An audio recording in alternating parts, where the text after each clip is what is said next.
Hello everyone, welcome to my YouTube channel. इस video में हम एनवायरमेंटल इंजीनियरिंग का क्विक रिवीजन करेंगे। अकॉर्डिंग टू सिलेबस ही हम यहाँ पे रिवीजन करेंगे। क्या क्या टॉपिक्स हैं आपके सिलेबस में। फर्स्ट है environmental pollution and control, second public water supply, next domestic sewage, next solid waste management, environmental sanitation and plumbing. इतना ही टॉपिक है यहाँ पे। इसको हम वन बाय वन शॉर्ट में डिस्कस कर लेते हैं।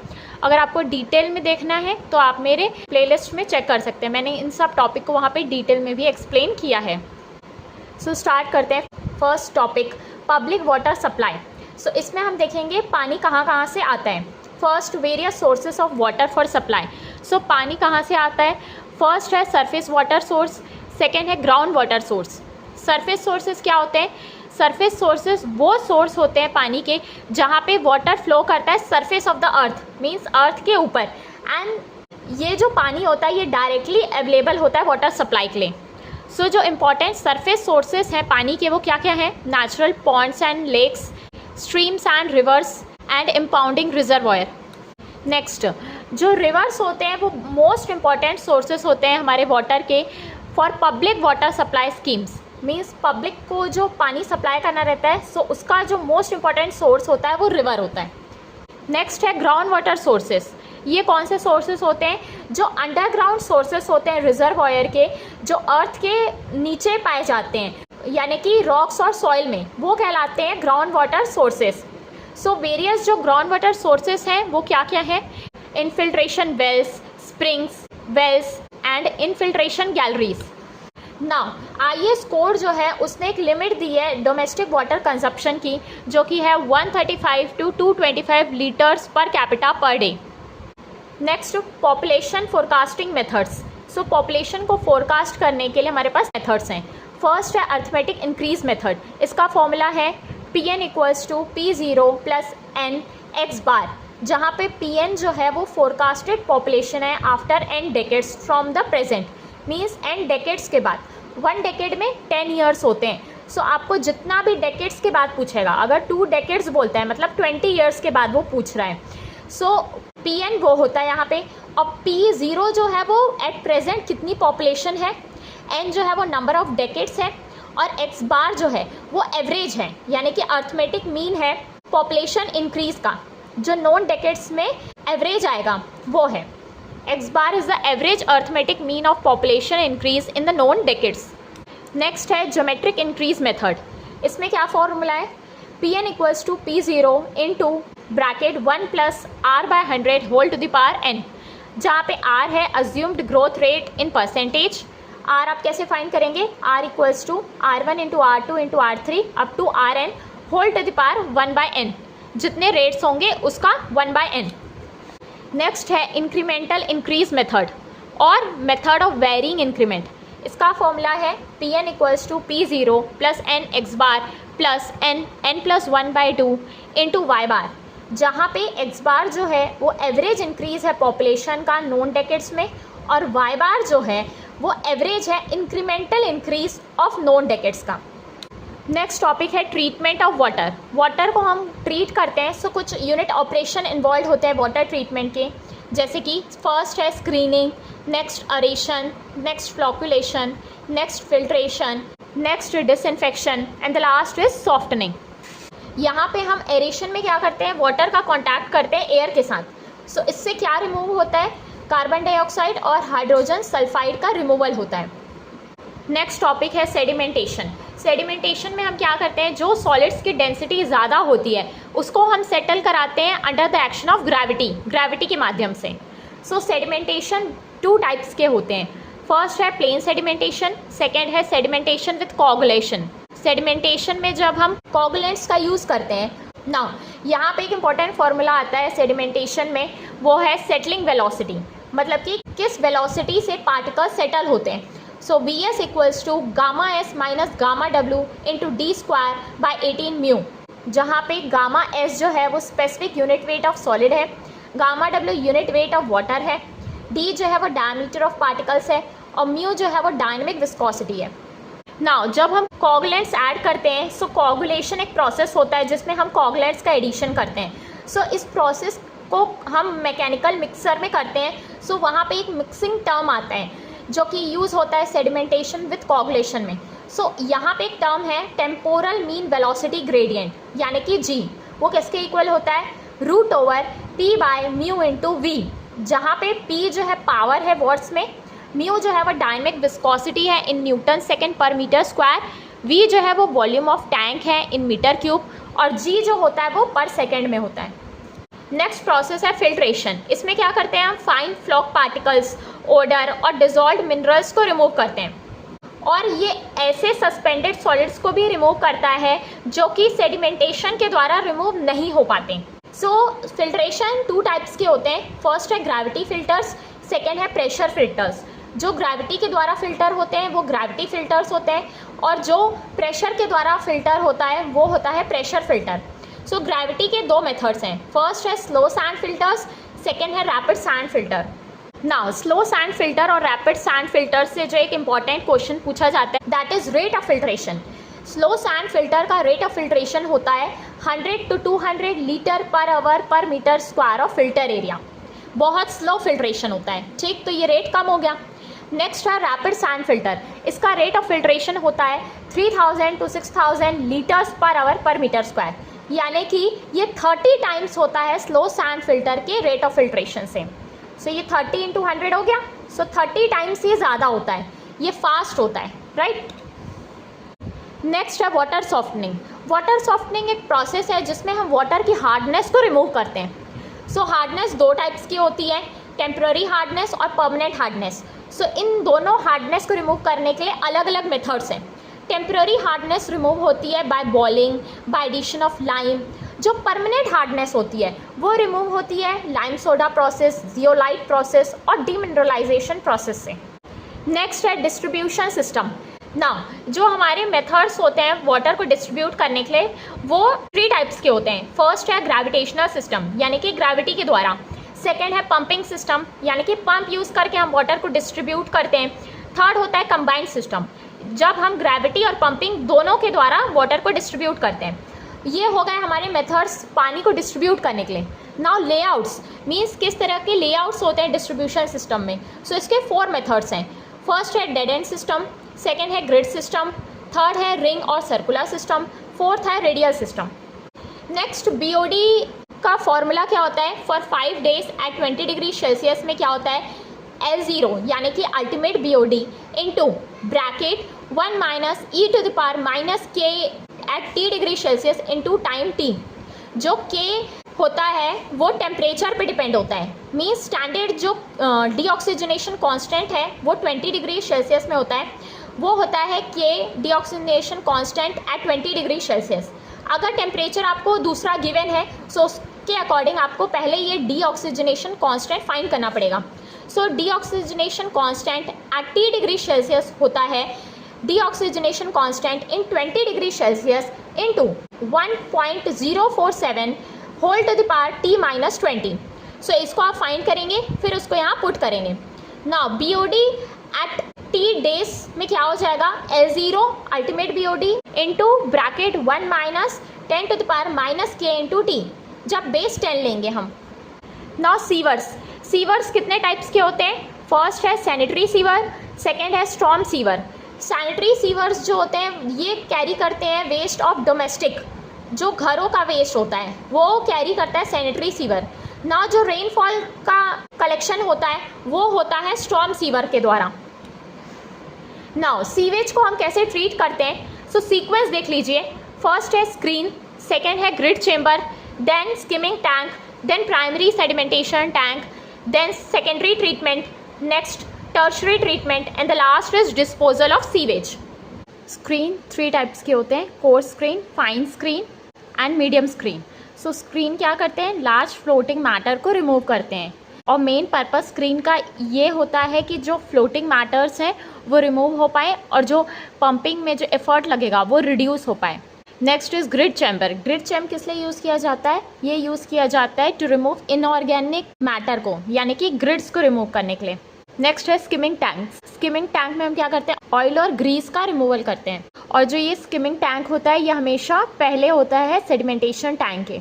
नेक्स्ट है प्राइमरी सेडिमेंटेशन टैंक। इसमें क्या करते हैं हम, ऑर्गेनिक सस्पेंडेड सॉलिड को सेटल कराते हैं। सो इसमें जो सेटलिंग होती है वो 4 टाइप्स की होती है, डिस्क्रीट सेटलिंग, फ्लॉकुलेंट सेटलिंग, हिंडर्ड और जोन सेटलिंग या कंप्रेशन सेटलिंग। नेक्स्ट है सेकेंडरी ट्रीटमेंट। ये एक बायोलॉजिकल ट्रीटमेंट है, ये 2 तरीके से किया जाता है। फर्स्ट है एरोबिक, सेकेंड है एनारोबिक। जब हम एयर के प्रेजेंस में करते हैं वो कहलाता है एरोबिक, जब हम अब्सेंस ऑफ एयर के करते हैं वो कहलाता है एनारोबिक।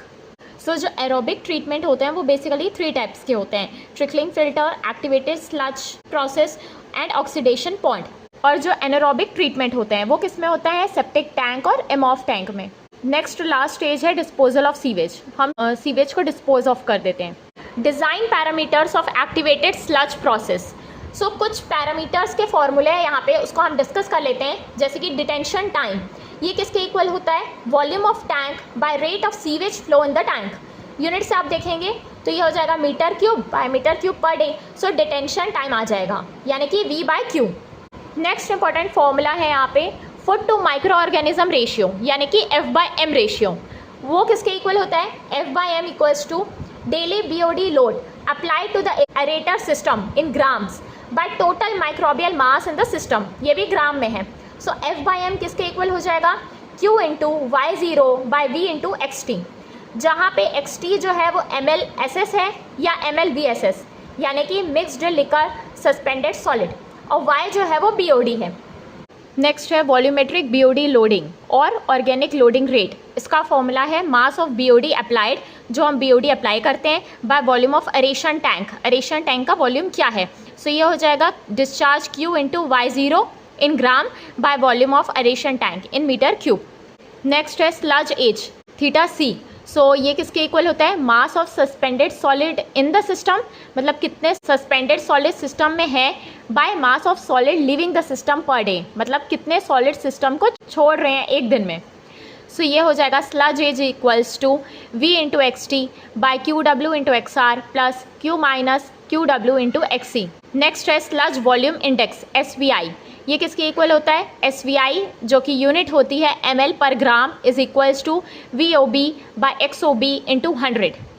यहाँ पे VOB है सेटल्ड स्लज वॉल्यूम, जो वॉल्यूम ऑफ स्लज सेटल हो गया है, और जो XOB है वो कंसंट्रेशन है सस्पेंडेड सॉलिड का मिक्स्ड लिकर में।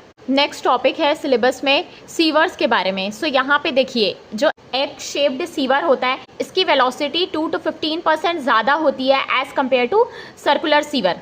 सो ये है एग शेप्ड सीवर। इस तरीके से इसमें 2 सर्कुलर सीवर हैं, ये कंबाइंड किए गए हैं एक दूसरे से to form a egg shaped sewer. इसमें क्या होता है, जो स्मॉलर सर्कुलर पोर्शन है ये ड्राई वेदर के लिए यूज़फुल होता है, और जो फुल सेक्शन है मीन्स ये बड़ा वाला है ये इफेक्टिव होता है जब मैक्सिमम रेन वाटर फ्लो होता है। नेक्स्ट है सीवर अपर्टिनेंसेस। सीवर अपर्टिनेंसेस क्या होते हैं, ये ऐसे स्ट्रक्चर्स होते हैं जो कि बनाए जाते हैं सुटेबल इंटरवल में सीवरेज सिस्टम के अलाउंग, ताकि ये हेल्प करे इफ़िशिएंट ऑपरेशन और मेंटेनेंस के लिए।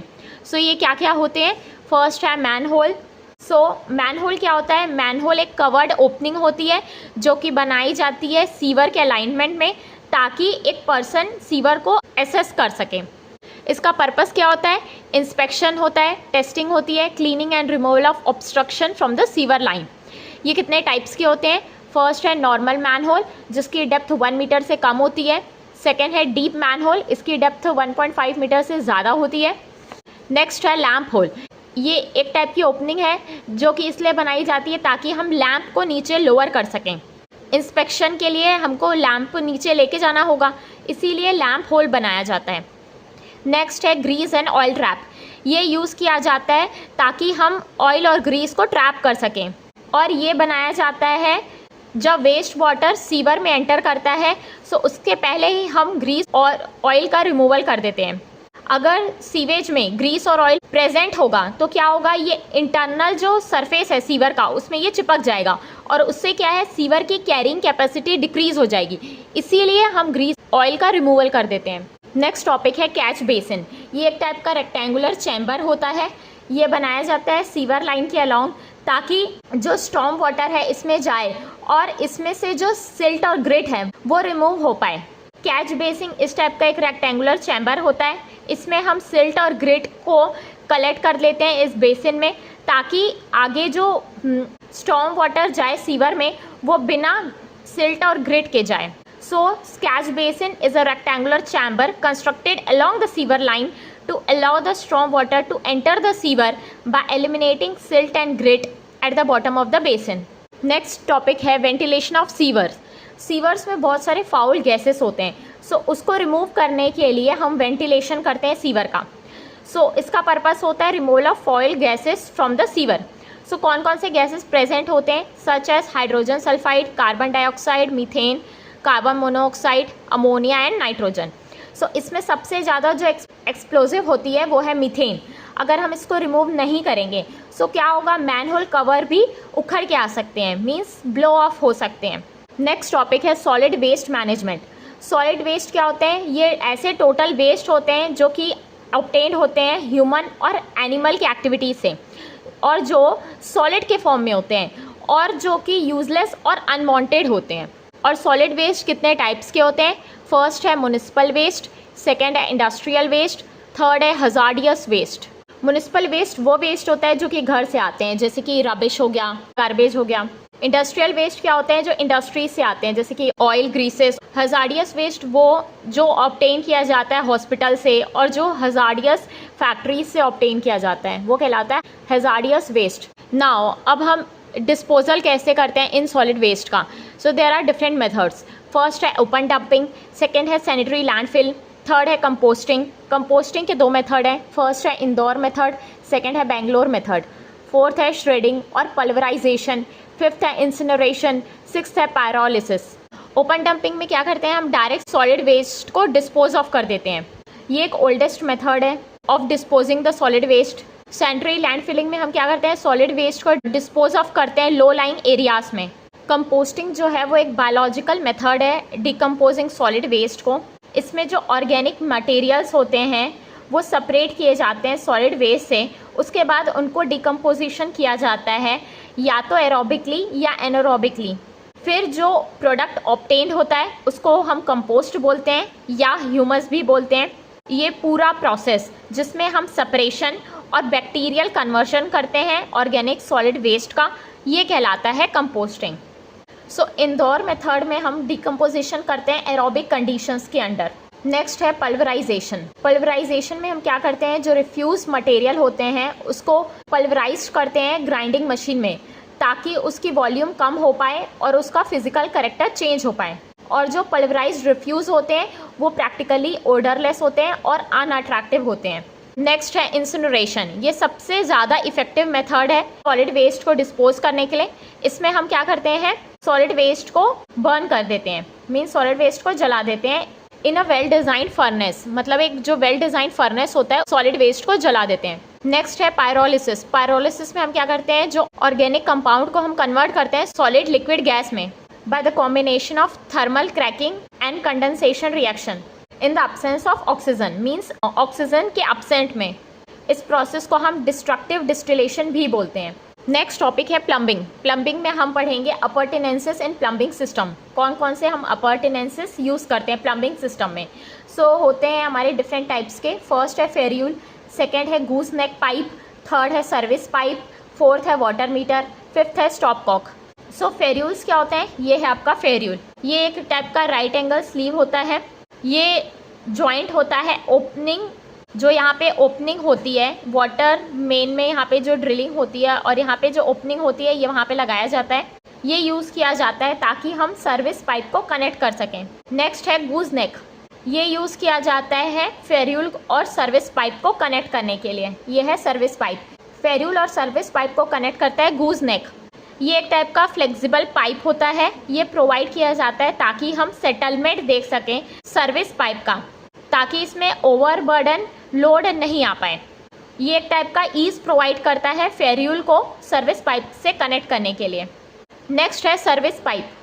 ये जो होता है ये वाटर को सप्लाई करता है इंडिविजुअल बिल्डिंग में म्युनिसिपल मेंस के द्वारा। ये सर्विस पाइप जो होता है ये कनेक्टेड होता है मेंस में through ferrule and goose neck. Next है स्टॉप कॉक। ये वाटर मीटर के पहले बनाया जाता है। अगर वाटर मीटर नहीं बनाया जाता है तो इसको हम एंड में बनाते हैं सर्विस पाइप के, मींस इसके लास्ट में हम स्टॉप कॉक बनाते हैं और बाउंड्री वॉल के पास में बनाया जाता है एक एक्सेसिबल पोजीशन में। ये यूज़ किया जाता है पानी को स्टॉप और ओपन करने के लिए टू द प्रेमाइसेस। और जब भी वाटर मीटर हम प्रोवाइड करेंगे तो वाटर मीटर और स्टॉप कॉक, यानी कि वाटर मीटर और स्टॉप कॉक, ये दोनों हम सेम चैम्बर में ही बनाते हैं। नेक्स्ट है वाटर मीटर। ये बनाया जाता है स्टॉप कॉक के बाद ताकि हम क्वांटिटी ऑफ वाटर को मेजर कर सकें कितना पानी प्रेमाइसेस में सप्लाई हो रहा है। जो वाटर मीटर है वो जनरली 2 टाइप्स के होते हैं। फर्स्ट है वेलोसिटी मीटर, सेकेंड है पॉजिटिव और डिस्प्लेसमेंट मीटर। नेक्स्ट टॉपिक है पाइप अपर्टेनेंसेस। पाइप के भी कुछ अपर्टेनेंसेस हैं, जैसे कि जो पाइपलाइन है वो डिवाइड होती है डिफरेंट सेक्शन में ताकि एक प्रॉपर सेफ्टी और प्रॉपर फंक्शनिंग हो पाए सप्लाई की। ये किस लिए दिया जाता है? ताकि टेस्ट हम कर सकें, इंस्पेक्शन, क्लीनिंग और रिपेयर के लिए पाइप अपर्टेनेंसेस बनाए जाते हैं। एग्ज़ाम में कई बार इनसे क्वेश्चंस आते हैं। इसको हम टू द पॉइंट देख लेते हैं। फर्स्ट है स्लूस वॉल्व। इसको गेट वॉल्व और शट ऑफ वॉल्व भी बोलते हैं। ये बनाया जाता है ताकि फ़्लो को रेगुलेट कर पाएँ थ्रू द पाइप, मीन्स जो पानी फ़्लो होगा उसको रेगुलेट करने के लिए स्लूस वॉल्व बनाया जाता है। सेकेंड है एयर वॉल्व। इसको एयर रिलीफ वॉल्व भी बोला जाता है। ये एयर के प्रेशर को रिलीज़ करता है। नेक्स्ट है चेक वॉल्व। इसको रिफ्लेक्स वॉल्व और नॉन रिटर्निंग वॉल्व भी बोलते हैं। ये एक टाइप का ऑटोमेटिक डिवाइस है जो कि अलाउ करता है कि वाटर फ्लो हो एक ही डायरेक्शन में। एक ही डायरेक्शन का जब हमको वाटर का मूवमेंट कराना रहता है तब हम चेक वॉल्व्स बनाते हैं। नेक्स्ट है रिलीफ वॉल्व। इसको सेफ्टी वॉल्व या प्रेशर रिलीफ वॉल्व या कट ऑफ वॉल्व भी बोलते हैं। ये रिलीज़ करता है एक्सेस प्रेशर, जो पानी की वजह से एक्सेस प्रेशर आ जाता है उसको ये कम करता है और पाइपलाइन को प्रोटेक्ट करता है बर्स्टिंग से, ताकि पाइपलाइन फट न जाए। नेक्स्ट है स्कोर वॉल्व। इसको wash out valve, blow of valve या ड्रेन वॉल्व भी बोलते हैं। ये रिमूव करता है सैंड और सिल्ट को। पाइपलाइन में जो सैंड और सिल्ट आते हैं उनको ये रिमूव करता है। ये बनाया जाता है dead end of the pipeline के, मतलब कि जो डेड एंड होता है पाइपलाइन का वहाँ बनाया जाता है। नेक्स्ट है बटरफ्लाई वॉल्व। ये रेगुलेट करता है और स्टॉप करता है फ्लो को। नेक्स्ट है स्टॉप कॉक। ये पानी को स्टॉप और ओपन करता है फ्लो ऑफ वाटर को जब भी हमको ज़रूरत पड़ती है। नेक्स्ट है वाटर मीटर। ये मेजर करता है कि कितना पानी फ्लो हो रहा है किसी भी पर्टिकुलर पॉइंट में। Air pollution. Air pollution is caused when harmful gases, dust, smoke or any toxic substance that adversely affect the environment and health are introduced into the air. Air pollution कब होती है? जब harmful जो gases होती है या dust होता है या स्मोक होता है या टॉक्सिक कोई सब्सटेंस होते हैं जो हमारे एनवायरमेंट को और हेल्थ को अफेक्ट करते हैं, जब एयर में आ जाती हैं, right? These harmful substances that cause air pollution are called air pollutant. जो harmful substance air pollution cause करते हैं उनको air pollutants बोलते हैं, right? Types of air pollutants are: first is primary pollutant, second is secondary pollutant. First, primary pollutant. जो primary pollutant होते हैं ये क्या होते हैं? These are emitted directly from the identifiable sources. ये डायरेक्टली एमिट होते हैं सोर्सेज के द्वारा, जैसे कि sulphur dioxide emitted from factories is a primary pollutant. जो सल्फर डाइऑक्साइड फैक्ट्री के ऊपर से निकलता है वो तो एक डायरेक्ट प्राइमरी पॉल्यूटेंट है, राइट? तो सोर्स से वो डायरेक्ट निकलता है, उसको बोलते हैं प्राइमरी पॉल्यूटेंट। सेकेंडरी पॉल्यूटेंट में क्या होता है? These pollutants are formed by intermingling and reaction of primary pollutant. इसमें क्या होता है? जब 2-3 जो प्राइमरी पॉल्यूटेंट मिक्स होते हैं तब बनता है secondary pollutant, right? Example smog. जो स्मॉग होती है वो फॉर्म्ड होती है by the intermingling of smoke and fog. Smoke धुआं और फॉग के मिक्सिंग से स्मॉग फॉर्म्ड होता है, is a secondary pollutant. Other examples are ozone, formaldehyde. जो सेकेंडरी पॉल्यूटेंट के दूसरे एग्जाम्पल है वो है ओजोन और formaldehyde, right? Next, effect of air pollution on human. जो एयर पॉल्यूशन होता है उससे बहुत सारी डिसीजेस भी होती है इंसान में। कैसे? प्रेजेंस ऑफ सल्फर डाइऑक्साइड जो होता है in air affect the mucus membrane when inhaled. ये क्या होता है? जब हम इनहेल करते हैं तो क्या होता है? हमारी जो म्यूकस मेम्ब्रेन होती है उसको ये इफेक्ट करता है। तो इससे क्या होता है? Asthma patients are badly affected. जो अस्थमा, जिनको सांस की तकलीफ होती है, उनको बहुत इससे तकलीफ होती है। Next is carbon monoxide.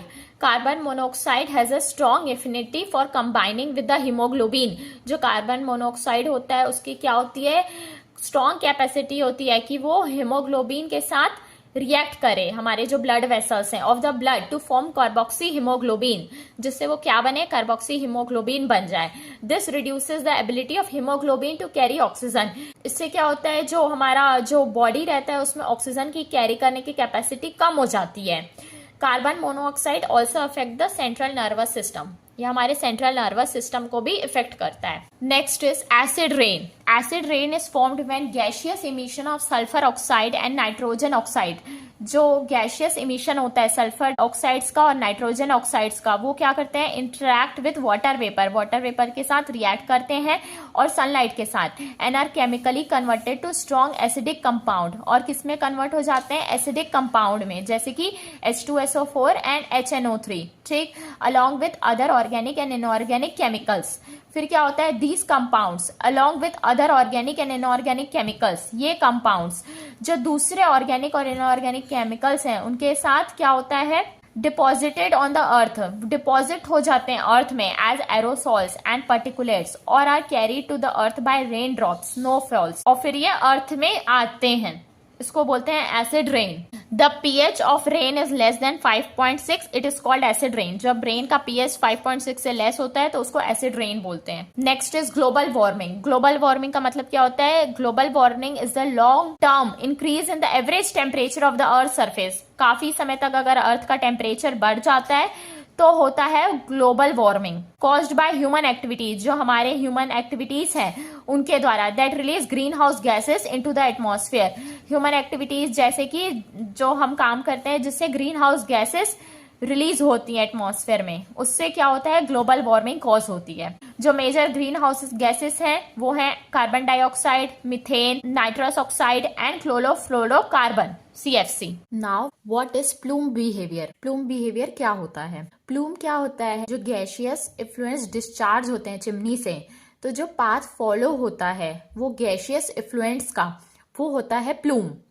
Plume क्या है, वो पाथ होता है जो कि गैसियस इफ्लुएंस जो चिमनी से निकलते हैं वो जो फॉलो करते हैं जिस पाथ को, ठीक। Plume is defined as the path taken by continuous discharge of gaseous effluent emitted from a chimney. The shape of the path and the concentration of gaseous plume depend upon localized air stability.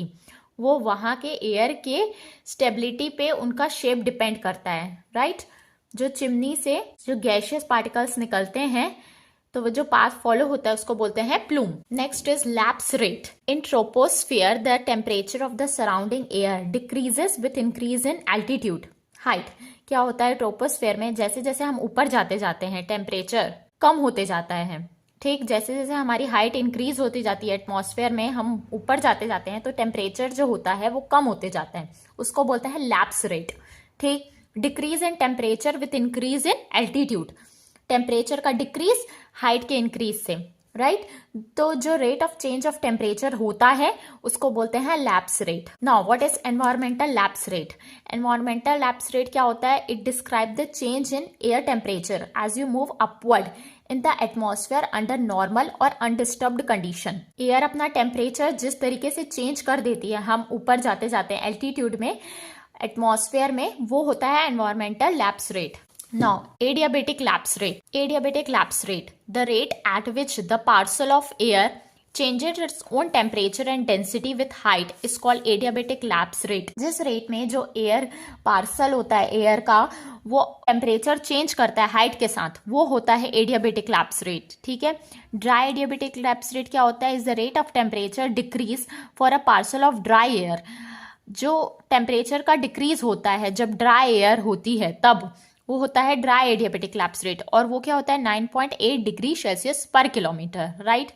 Wait adiabatic lapse rate क्या होता है, जिस rate पे saturated air अपना temperature change करती है as it move vertically, also known as moist adiabatic lapse rate. ये rate किसके इक्वल होता है, 6 डिग्री सेल्सियस पर kilometre. Now what is super adiabatic lapse rate. जब ELR ग्रेटर देन ALR होता है, मतलब एनवायरमेंटल लैप्स रेट जब एडियाबेटिक लैप्स रेट से बड़ा होता है, ठीक। यहाँ आप देख सकते हैं हाइट है, टेम्परेचर है, सो जब environmental lapse rate adiabatic lapse rate से बड़ा होगा तब क्या होगा, super adiabatic lapse rate arise होता है। ठीक, ये क्या होता है, एक अनस्टेबल एनवायरमेंट कहलाता है। नेक्स्ट क्या है, सब एडियाबेटिक लैप्स रेट। जब adiabatic lapse rate environmental lapse rate से बड़ा होता है, यहाँ आप देख सकते हैं ALR बड़ा होता है ELR से, वो होता है सब एडियाबेटिक लैप्स रेट। ये एक स्टेबल एनवायरमेंट फॉर्म करता है। न्यूट्रल, न्यूट्रल क्या होता है, जब ELR ALR के इक्वल होता है तो न्यूट्रल एनवायरमेंट कंसिडर किया जाता है। जब environmental lapse rate adiabatic lapse rate के इक्वल होता है तो वो न्यूट्रल कंडीशन होती है। Now what is negative lapse rate and inversion. जब हम एनवायरमेंट में ऊपर जाते हैं तब क्या होता है, टेम्परेचर भी अगर इंक्रीज होता है तो वो क्या होता है, नेगेटिव लैप्स रेट हो जाता है। ठीक, तो उसको हम इन्वर्शन भी बोलते हैं, राइट। जैसे जैसे हम ऊपर जाते हैं तो टेम्परेचर भी बढ़ेगा अगर, तो वो होता है negative lapse rate. When the temperature of the environment increases with altitude, then the lapse rate becomes negative from normal state. Negative lapse rate occurs under condition usually referred as inversion. Inversion क्या होता है, एक state होता है in which warmer air lies above the cooler air below. जब warm air cooler air के ऊपर होती है। Now प्लूम्स जो होता है, पाथ जो फॉलो करते हैं गैशियस पॉल्यूटेंट, वो प्लूम बहुत सारे टाइप्स की होती हैं। सो फर्स्ट टाइप होता है लूपिंग प्लूम। लूपिंग प्लूम कहाँ होता है, सुपर एडियाबेटिक एनवायरमेंट में ये होता है, जो कि एक अनस्टेबल एनवायरमेंट है। जब ELR ग्रेटर देन ALR होगा, environmental lapse rate adiabatic lapse rate से बड़ा होगा। ठीक, तब लूपिंग प्लूम फॉर्म होगी इस तरीके से। Next is neutral plume.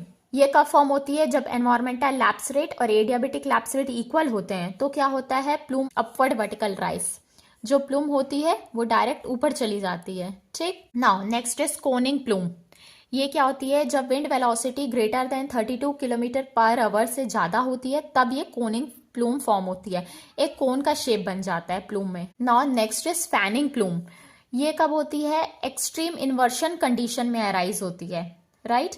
जब हाइट बढ़ती जाएगी तो टेम्परेचर भी बढ़ता जाएगा, ये फैनिंग प्लूम तब फॉर्म होगी इन्वर्शन कंडीशन में। ठीक, तो प्लूम क्या होती है, हॉरिजॉन्टल डायरेक्शन में जाने लगती है प्लूम। ठीक, इन्वर्शन आप देख सकते हैं, ये इन्वर्शन का केस अराइज हो गया है। टेम्परेचर है, ये हाइट है। Next is lofting plume. ये कब होती है, जब strong super adiabatic lapse rate inversion के अबव होता है। ठीक, आप देख सकते हैं यहाँ पे इन्वर्शन के अबव होगा अगर सुपर एडियाबेटिक लैप्स रेट, तो लॉफ्टिंग प्लूम बनेगी। ठीक, ये जो होती है ये एक मोस्ट फेवरेबल प्लूम होती है, जहां पे जो गैशियस इमिशंस हैं वो इन्वर्शन के ऊपर जाते हैं, मतलब एटमॉस्फेयर में नीचे नहीं आते, ऊपर जाते हैं। तो ये मोस्ट फेवरेबल है, तो नीचे किसी को भी हार्म नहीं करते। Next is fumigating plume. ये प्लूम क्या होती है, इन्वर्शन होता है लॉफ्टिंग प्लूम का, ये उल्टा होता है लॉफ्टिंग प्लूम का। ठीक, when inversion occurs at a short distance above the top of stack. ये टॉप ऑफ स्टैक के अबव में इन्वर्शन जो होगा, ये इन्वर्शन होगा यहाँ पे शॉर्ट डिस्टेंस के लिए, थोड़े समय के लिए। ठीक, इसमें क्या होता है, ये सबसे बैड केस होता है एटमॉस्फेरिक डिस्पर्शन का। इसमें क्या होता है, जो गैशियस पॉल्यूटेंट्स होते हैं वो नीचे ही इमिट हो जाते हैं, राइट। जो भोपाल गैस ट्रेजेडी हुई थी आइसोसाइनाइड की, वो यही थी, उसमें गैशियस नीचे इमिट हो गए थे। Next is trapping plume. ये क्या होता है, इन्वर्शन जो होता है इसमें below and above the stack. ये स्टैक है हमारे पास, इसके अबव भी और बिलो भी इन्वर्शन हो जाता है। ठीक है, सो यहाँ देख सकते हैं आप, ये कंडीशन में क्या होता है, जो प्लूम होती है बीच में फंस जाती है टू इन्वर्शन लेयर के, ये भी इन्वर्शन है, ये भी इन्वर्शन है। ठीक, तब यहाँ पे ये प्लूम यहाँ पे फंस जाएगी यहाँ पे। सो ये क्या होता है, बैड कंडीशन होता है डिस्पर्शन के लिए। ठीक, गैशियस एमिशन के लिए ये बैड कंडीशन होता है। ठीक, now we will design the chimney. ठीक, तो चिमनी डिजाइन करने के लिए हमको स्टैक हाइट पता होना चाहिए। सो स्टैक हाइट डिजाइन करने के लिए हमारे पास दो फॉर्मूले हैं। पहला फॉर्मूला किसके लिए है, जब पार्टिकुलेट मैटर है चिमनी में। ठीक, तो उसकी हाइट क्या होगी, H = 74 QP whole to the power 0.27। ठीक, जो QP है पार्टिकुलेट मैटर है यहाँ पे, जो कि टन्स पर आवर में है, और height of the chimney metre में आएगी। ठीक, सेकेंड केस क्या है, जब सल्फर डाइऑक्साइड, जब SO2 का इमिशन होगा तब ये सेकंड फॉर्मूला यूज होगा। तो हाइट ऑफ चिमनी क्या होगी, 14 QS whole to the power 1/3।